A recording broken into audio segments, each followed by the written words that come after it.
창세기 32장 22절부터 32절입니다. 창세기 32장 22절부터 32절입니다.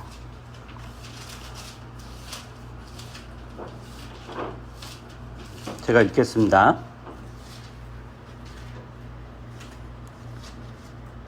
그 밤에 야곱은 일어나서 두 아내와 두 여종과 11 아들을 데리고 야복 나루를 건넜다.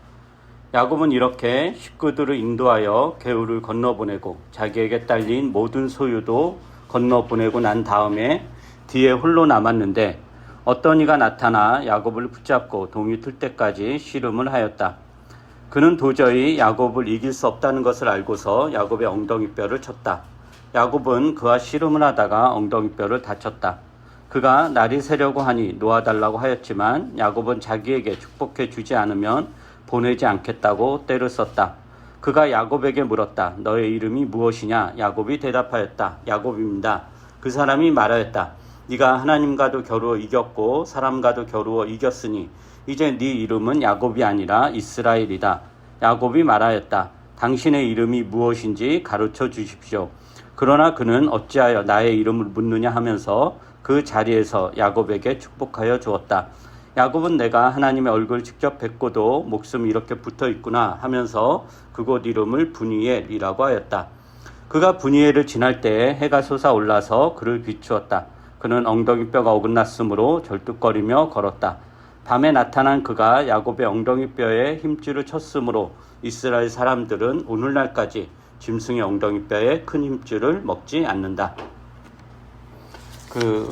이제 지난주 설교하고 좀 연속이 되는 설교입니다. 오늘은 지난주 예배 후에 이제 우리가 예배 후 나눔에서 한 분이 설교에 대해 이런 나눔을 했던 것 같아요. 제 기억에는 이제 지난번 이제 하나님과 씨름이 뭐냐 그랬을 때 여러 가지 이제 맥락에서 이렇게 이야기를 했고, 근데 이제 듣다 보니까 그게 하나님을 반드시 내 뜻대로 움직이게 하려는 것 같고, 어떻게 보면 한국교회가 이런 맥락에서 자기 욕심을 위해 이제 많이 신앙을 이용하고 또 나도 그럴 위험이 있지 않을까, 그런 비슷한 이야기를 좀 했던 것 같아요.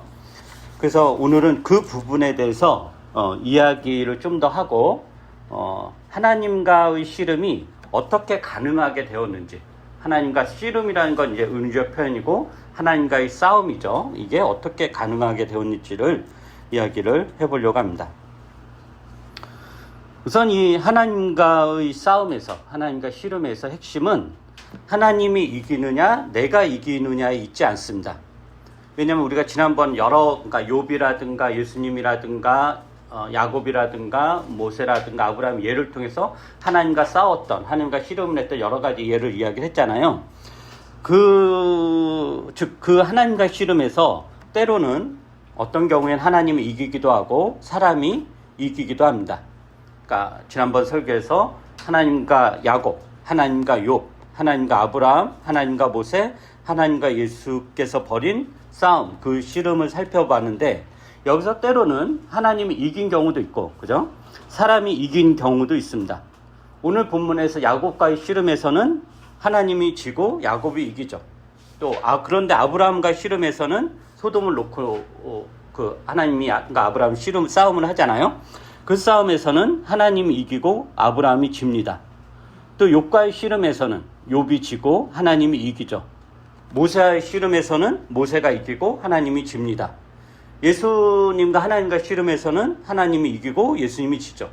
그러니까 이런 씨름에서, 이런 싸움에서 늘 하나님이 이기고 늘 사람이 이기는 것도 아닙니다. 어떤 경우에는 하나님이 이기고 어떤 경우에는 사람이 이깁니다. 그래서 하나님과의 씨름은 누가 이기고 지느냐의 의미가 있는 것이 아니라 결국 누가 이기든지 간에, 결과적으로 하나님이 이기든지 사람이 이기든지 간에 그 결과는 서로에게 좋습니다. 원래 이제 싸울 때 지는 사람이 있고 이기는 사람이 있잖아요. 그러면 결과는 늘 이기는 사람 좋고 지는 사람 안 좋은 거죠. 근데 하나님과 씨름에서는 누가 이기든지, 하나님이 이기든지 사람이 이기든지 하나님이 지든지 사람이 지든지 간에 상관없이 결과는 서로에게 좋다라고 하는 거고, 궁극적으로 그에게서 하나님의 뜻이 이루어진다라는 거예요. 즉 지금 하나님과 야곱의 씨름에서 야곱이 이겼잖아요. 하나님이 네가 나를 이겼다 이렇게 표현했잖아요. 근데 야곱이 이겼다고 해서 하나님의 뜻이 무시되고 야곱이 욕심이 성취되는 것이 아닙니다. 하나님과 야곱의 씨름에서 하나님이 지죠. 이 짐으로 인해서 야곱을 향한 하나님의 뜻이 야곱의 삶에서 이루어집니다. 하나님이 이김으로 하나님의 뜻이 실현되고 또 하나님이 짐으로 하나님 뜻이 실현되는 것입니다. 그렇기 때문에 이 하나님과 씨름에서 중요한 것은 그 결과가 아니라 과정이에요. 과정. 씨름이라는 과정. 싸움이라는 그 하나님과의 싸움이라는 과정 자체가 주는 의미가 있는데 이게 어떤 이야기냐면 이런 걸 한번 생각을 해봐요. 우리가 보통 이제 힘들다, 지친다 할 때는 이제 두 가지 맥락이 있어요. 두 가지 맥락. 첫 번째는 무기력한 상태에서 나오는 힘겨움과 지침이 있죠. 무기력한 상태에서 나오는 힘듦과 지침이. 이런 경우는 아무 것을 하지 않아도 힘들고, 그죠? 지치고. 그래서 더욱더 아무것도 하기 싫은 상태. 계속 주저앉고 싶은 상태가 있어요. 우리가 힘들다. 무기력한 상태에서 나오는 힘듦은. 근데 두 번째 힘든 건 어떤 게 있냐면은 우리가 강도가 꽤 높은 운동이라든가 난이도가 높은 등산이라든가 혹은 장거리 달리기라든가 이렇게 심한 그러니까 굉장히 몸에 땀을 뻘뻘 흘리게 하는 그런 심한 운동을 하고 나면 우리가 어떻게 되죠? 힘들고 지치죠. 힘들고 지쳐요. 기진맥진한 상태가 돼요. 그래서 그렇게 그 난이도가 높은 등산을 꾸역꾸역 정상에 올라가서 어떻게 해요? 누워서 땀을 흘리고 쉬죠. 숨을 헐떡이면서 10km 마라톤이라든가 그런 걸 해도 하고 나서 땀을 흘리고 바닥에 누워서 숨을 헐떡이면서 쉬어요. 굉장히 지치고 힘든 거죠. 그런데 그 무기력한 상태에서 나오는 지친 것과 우리가 강도가 굉장히 센 운동을 하고 나서 지치는 것, 지친다라는 맥락에서 같지만 차이가 있어요. 어떤 차이가 있죠? 무기력한 상태에서 지침은, 즉 전자는 계속 그 무기력한 상태에서 머물게 해요. 헤어나오지 못하게 한단 말이에요. 근데 후자의 지침과 힘겨움은, 즉 우리가 열심히 달리기를 하고 열심히 운동을 하고 힘겹게 등산을 하고 나서의 지침과 힘겨움은 우리에게 뭘 가져다 주냐면은 활력을 가져다 주죠. 그죠? 활력을 가져다 주고 어떤 뿌듯함 이런 것도 주고 시원함도 동반을 해요. 그래서 계속 그 자리에 머무는 게 아니라 어떻게 되죠? 더 전진하게 되죠. 이 하나님과 씨름이 후자다라는 거예요. 하나님과 씨름 자체는 고통이에요. 굉장한 고통이죠. 우리가 운동을 하거나 등산을 할 때의 고통처럼 하나님과 씨름도 하나님과 싸움도 고통입니다.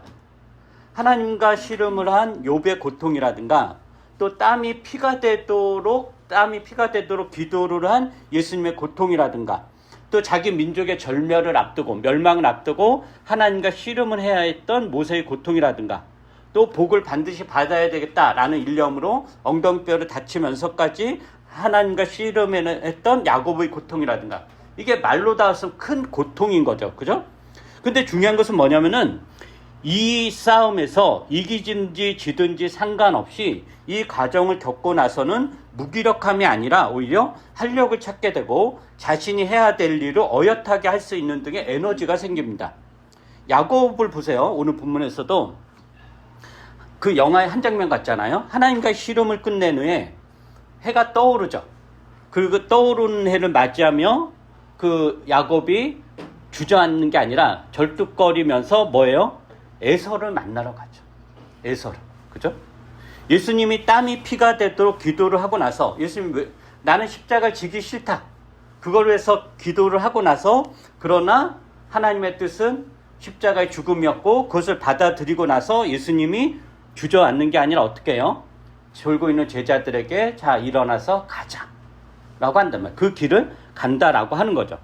그러니까 이런 것을 보면 하나님과 씨름 후에는 이기든지 지든지 상관없이 활력이 생기고 해야 할 일을 하고자 하는 어떤 결심과 행동이 따릅니다. 시편을 볼까요? 시편 6편에 보면 이런 내용이 많이 나오는데 한번 보죠. 시편 6편입니다.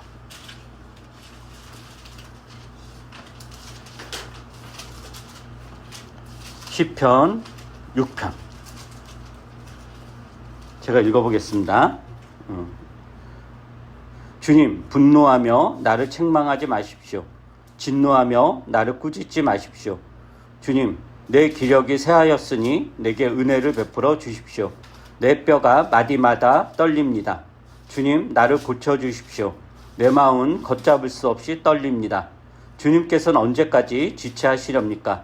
돌아와 주십시오. 주님, 내 생명을 건져주십시오. 주님의 자비로우심으로 나를 구원하여 주십시오. 죽어서는 아무도 주님을 찬양하지 못합니다. 수월에서 누가 주님께 감사할 수 있겠습니까? 나는 탄식만 하다가 지치고 말았습니다. 밤마다 짓는 눈물로 침상을 띄우며 내 잠자리를 적십니다. 사무친 우라로 내 눈은 시력까지 흐려지고 대적들 등살에 하도 울어서 눈이 침침합니다.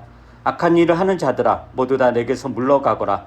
주님께서 내 울부짖는 소리를 들어주셨다. 주님께서 내 탄원을 들어주셨다. 주님께서 내 기도를 받아주셨다. 내 원수가 모두 수치를 당하고 벌벌 떠는구나. 낙담하며 한급히 물러가는구나. 이 시편 6편은 이제 두 단락으로 나누면 1절부터 7절까지가 한 단락이고 8절부터 10절이 한 단락이에요. 근데 1절부터 7절의 분위기야 8절부터 10절의 분위기가 완전히 달라요. 1절부터 7절의 분위기는 이 시편에 죽겠다는 거죠. 그러니까 죽겠다라고 하는 거 너무 힘들고 고통스럽고 죽겠다. 어느 정도 죽겠냐면은 내 뼈가 마디마다 떨리고 주님이 나를 구원해 주지 않고 돌아봐 주지도 않고 그리고 원수들 이유는 모르겠지만 아마도 원수들이 이 사람 모함에 빠뜨린 것도 같고 그 대적들의 등살이 너무도 이렇게 그 탄식만 하다 지치고 그래서 주님이 계속적으로 안 들어주니까 이 사람은 어느 정도까지 생각했냐면은 주님 분노하며 나를 책망하지 마시오. 아, 주님이 지금 나를 꾸짖는구나. 나에게 분노하는구나. 라고 생각할 정도로 고통스러워요.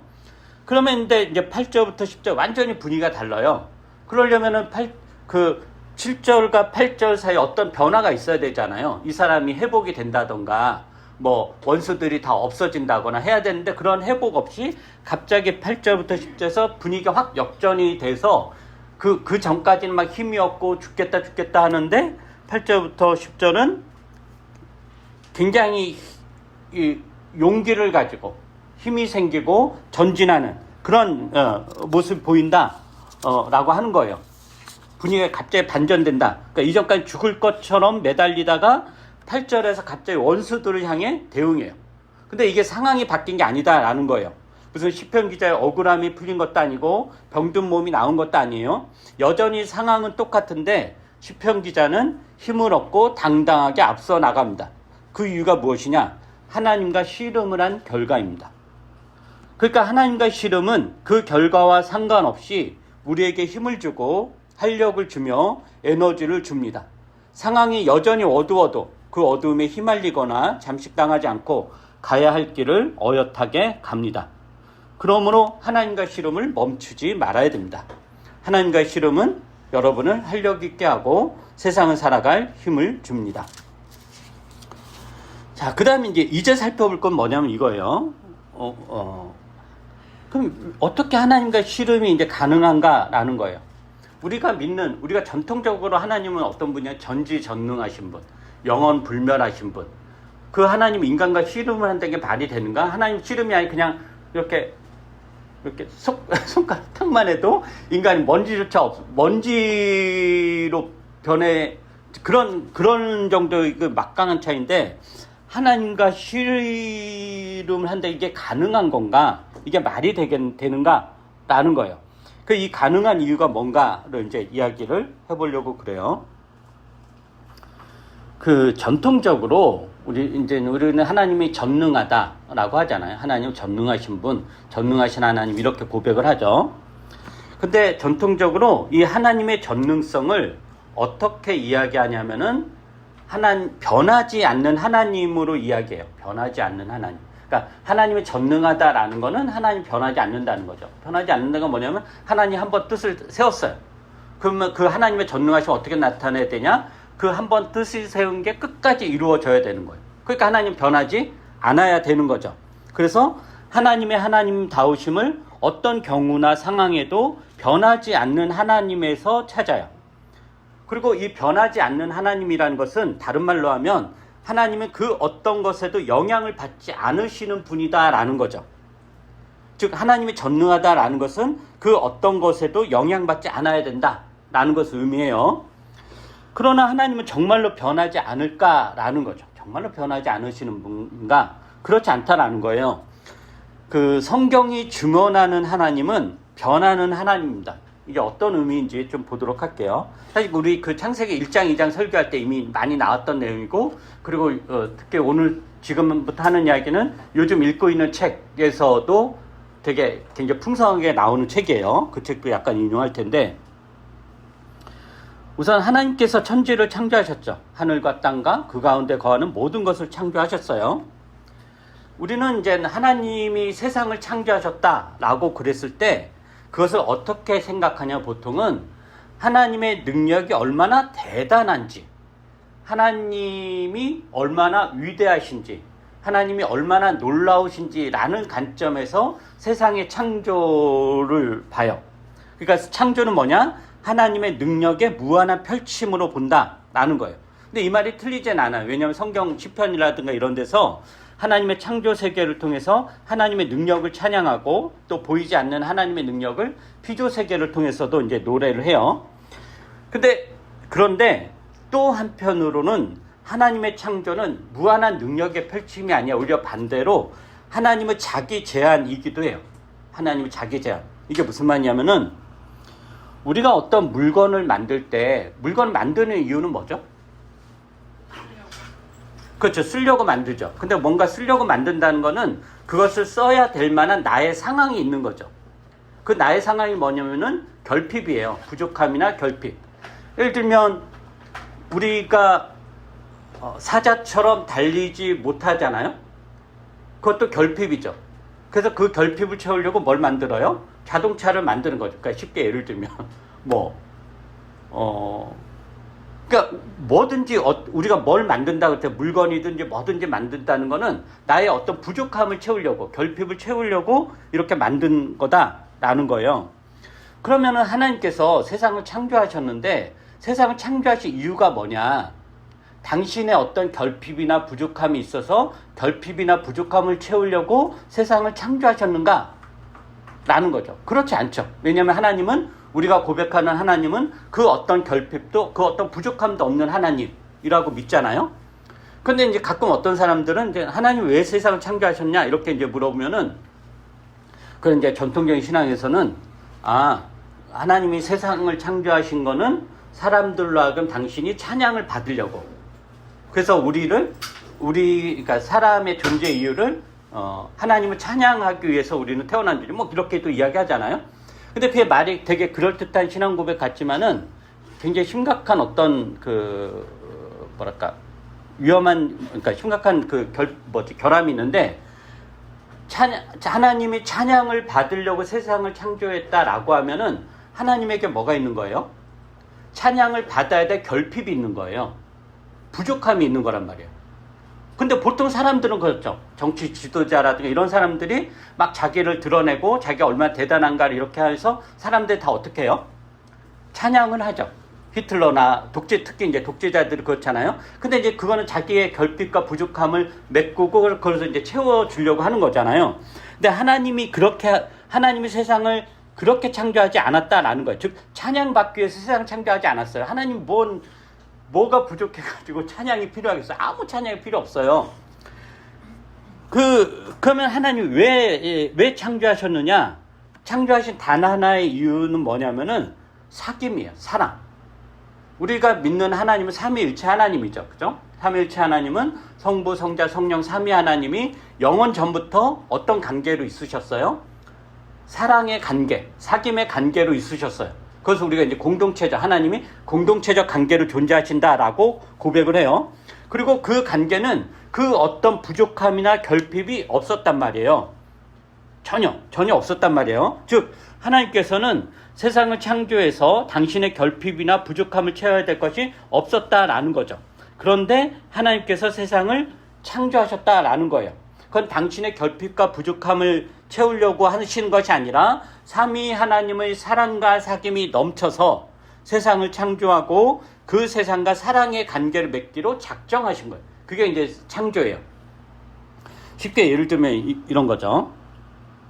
3명의 애들이, 어린이들이 이제 놀이터에서 놀고 있어요. 아니, 비유예요.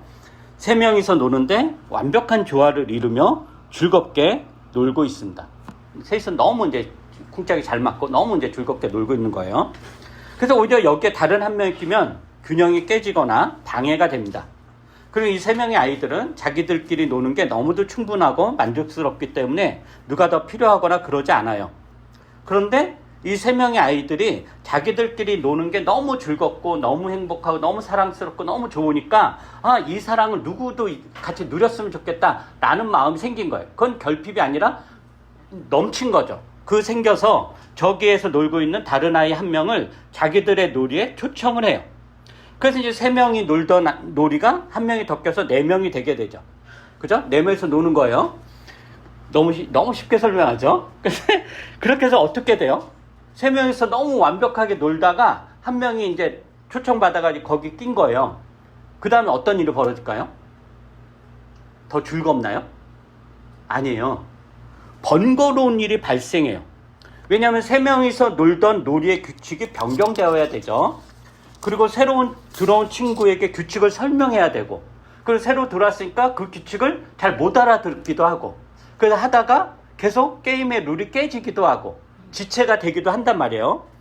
그리고 3명은 원래부터 친하던 사이여서 아무 말을 하지 않아도 게임을 즐길 수 있지만 새로운 친구는 모든 것에 적응해야 되잖아요. 그러니까 실수를 할 수도 있고 잘못을 할 수도 있고, 그럼 그럴 때 게임은 중단되고 다시 규칙을 알려줘야 되고 상당히 번거롭고 성가신 일이 발생을 해요.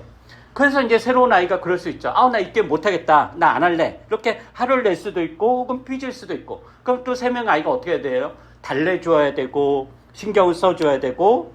그래서 원래부터 놀고 있었던 3명의 아이들은 그 아이를 초청함으로 자기들의 어떤 즐거움이라든가 기쁨을 유보하는 거죠. 유보하면서 새로 들어온 아이를 감당해야 되는 거예요. 그게 새로 들어온 아이로 인해서 영향을 받는 거죠. 그러니까 불편한 일이 발생한 거예요. 이게 뭐냐? 하나님의 창조예요. 그러니까 하나님의 창조는 하나님의 능력이 얼마나 대단한가를 펼친 작업이 아니라 하나님의 자기 제안이에요. 당신이 창조한 피조물로 인해서 당신이 영향을 받게 되었다라는 것을 의미하는 거예요. 피조물이 하나님의 뜻을 온전히 드러내며 생명의 풍성함을 펼치면 하나님도 기뻐하고, 피조물이 죄악에 빠져서 생명을 죽이면 하나님은 슬퍼해요. 오늘 봉현 형제가 기도문이 서로 짜고 한 건 아닌데 오늘 기도 내용이, 오늘 설교 내용은 너무 맞는 내용이에요. 나중에 한번 읽어보시고. 최근에 이제 교회 책수다 모임에서 읽고 있는 구약에 나타난 하나님의 고통에 보면 하나님은 어떻게 이렇게 표현해요. 제가 지금 이야기했던 맥락에서 한번 제가 읽어드릴게요. 몇 단락을. 세상은 하나님에게만 의존하는 것이 아니라 하나님도 세상에 의존하고 있다. 하나님만 세상에 영향을 끼치는 것이 아니라 세상도 긍정과 부정적인 영향을 하나님에게 끼친다. 하나님은 세상을 통치하지만 피조물에게 상당한 권세와 자유를 주었기 때문에 하나님의 통치가 무제한적이지는 않다. 하나님은 초월적인 주님이지만 세상과 동떨어진 것이 아니라 세상과의 관계 안에서 초월적인 존재다. 하나님은 세상에 관하여 알아야 할 모든 것을 알고 있지만 하나님조차도 아직 알 수 없는 미래가 존재한다. 하나님은 시간과 역사의 주인이지만 세상의 시간과 역사에 매여 그것에 제한받기로 선택하셨다. 모든 피조물에 대한 변함없는 사랑과 구원의 의지는 변하지 않지만 하나님과 세상의 상호작용에서 일어나는 일에 비추어 보면 하나님은 변하는 분이다. 즉 하나님은 세상을 창조함으로 당신을 취약함에 노출시킨 거예요. 그러니까 이제 더 이상 세상과 동떨어진, 세상의 영향을 받지 않는, 세상을 벗어난 하나님은 없다라는 거죠. 즉 3명의 아이들이 1명의 아이를 초청해서 자신들의 놀이에 들인 순간부터 이제 그 3명의 아이들은 그들이 초청한 1명의 아이를 제외하거나 벗어나서 놀 수 없는 것과 같은 거예요. 그래서 3명의 아이들이 1명의 아이에 계속 영향을 주죠. 근데 반대로 그 1명의 아이도 3명의 아이들에 계속 영향을 주는 거죠. 그래서 이제 그 놀이는 3명의 아이들이 아니라 4명의 아이들의 상호작용 속에서 진행이 돼요. 3 아이들만 이 놀이를 끌고 가는 것이 아니라 1명의 아이도 놀이를 끌고 가는 거죠. 그래서 이 놀이가 어떻게 진행될지 이 3 아이들은 정확히 알 수 없어요. 즉 하나님이 세상을 창조하고 나서 이 세상이 어떻게 될지 하나님도 이제 정확히 알 수 없다라는 거죠. 왜냐하면 하나의 변수가 생겼기 때문인 거예요. 그래서 이것을 이 책 구약에 나타난 하나님의 것 등에서는 이렇게 이야기하는데 다시 몇 달러 읽어드릴게요. 하나님과 진정으로 인격적인 관계를 맺기 위해서는 하나님도 여러 가능성에 직면한다와 같은 정의가 필요할 수 있다. 하나님에게 미래는 닫혀있지 않았다. 하나님도 어느 정도는 알 수 없는 미래로 나아간다. 미래는 여전히 열린 결말로 남아있으며 심판 결정은 번복될 수 있다. 따라서 이러한 하나님의 질문을 통해 하나님조차 아직은 알 수 없는 미래로 나아가고 있으며 하나님조차 이 새로운 방향을 추구할 때 앞으로 어떤 일이 일어날지에 대해서는 확신할 수 없음을 나타낸다. 또 하나만 읽어볼게요. 이러한 위험성은 특히 하나님과 백성 사이 접촉이 가장 친밀한 지점에서 존재한다. 만약 어떤 사람들이 서로 관계를 맺을 때 서로 간의 거리를 좁힐수록 그리고 자신을 상대방에게 더 많이 공유할수록 그 사람은 더욱 취약해진다. 하나님이 이스라엘과 관계를 맺음에 있어서 그들 가운데 거한다는 것은 하나님에게 자신의 취약성이 더 커지는 것을 의미하며 하나님은 사람이 확보한 관계의 편리성과 적정선을 넘어서는 사람의 건방진 태도로 인해 더 쉽게 상처받을 수 있다. 그러나 하나님은 사람과의 친밀감을 위해 기꺼이 이러한 상처를 감수할 각오가 되어 있다. 즉 하나님이 사람을 사랑하기로 하셨다. 세상을 창조하여 사랑하기로 하셨다라는 것은 당신이 얼마나 잘났다라는 걸 뽐내는 게 아니라 당신의 취약성을 노출시켰다라는 거예요.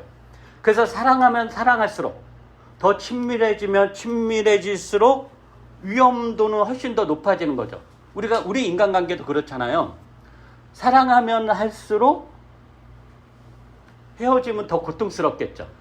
그래서 그 헤어짐이 고통스러워서 대충, 그러니까 적당히 안 들어가죠.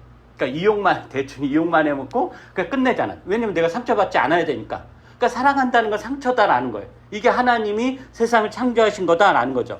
그래서 이런 맥락에서 하나님은 세상을 벗어나서 이 세상의 역사와 공간과 시간을 벗어나 일하지 않는다라는 거예요. 사람과의 관계에서 그 영향을 지속적으로 주고받으면서 일합니다. 그래서 신약에서 신자들 이런 권면하죠.